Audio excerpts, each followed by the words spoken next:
So, everything starts out normal, like usual. Nazi Germany becomes a thing in Europe. Now they annex Austria and take Czechoslovakia whilst puppeting Slovakia. But that wouldn't be all, as this will change the course of the world. So they invade Poland in 1939, September 1st, like usual. Again, everything's still normal here. Once they take their piece of Poland, they wait for the Soviets to invade, which would be coming. And after that, the Soviets, yes, would take their part. And again, everything would be still played out the same up until a certain part. So we have the Soviets taking their part, and now we have the Germans taking Denmark in 6 hours and invading Norway. And this is still not where the crucial part happens.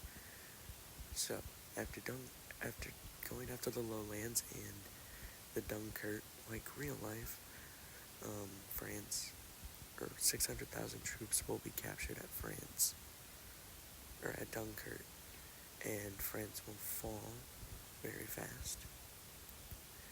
Now, with France gone, and the Italians on the side, the only person that's left is the British.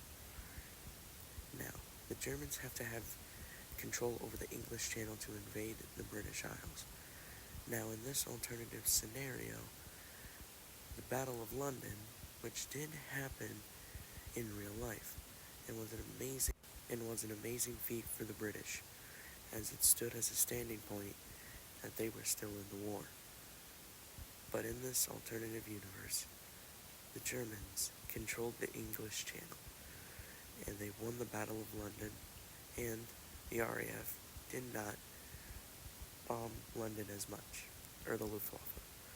Now with German control over the English Channel, they start the invasion of the British Isles. With the invasion of the British Isles, not only will they take the British Isles, but many British overseas territories will be captured as well, such as Africa. The south will be going to Spain, the eastern part going to Japan, and Italy getting a bunch of the eastern territory. The Turks will be getting some Middle Eastern territory, while England will be split up into England, Scotland, Wales, and Ireland. Japan will get all the Asian colonies, alongside splitting British Raj with Germany. And then, finally, the United States, which just might be over-exaggerated, might get Canada in this alternative scenario. Another alternative scenario is if everything played out the same up until the German invasion of the Soviet Union. In this alternative scenario, the Soviet Union, when the Germans launched their attack and pushed the Soviets all the way to Moscow, that brown spot is Moscow, I just used it as a reference. Now, in this alternative scenario, and at the time, Turkey had 600,000 troops deployed actively. The Turks will invade from the Caucasus Mountain region. And then, yes, there it is, see. And then the Turks will also invade from the Caspian Sea, and the Finnish will also be pushing more deep.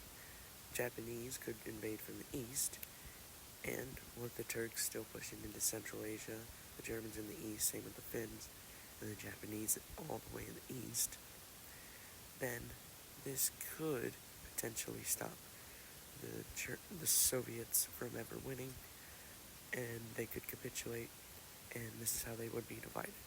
That isn't saying that Hitler's troops would not be frozen in the Soviet winter. Thank you for watching.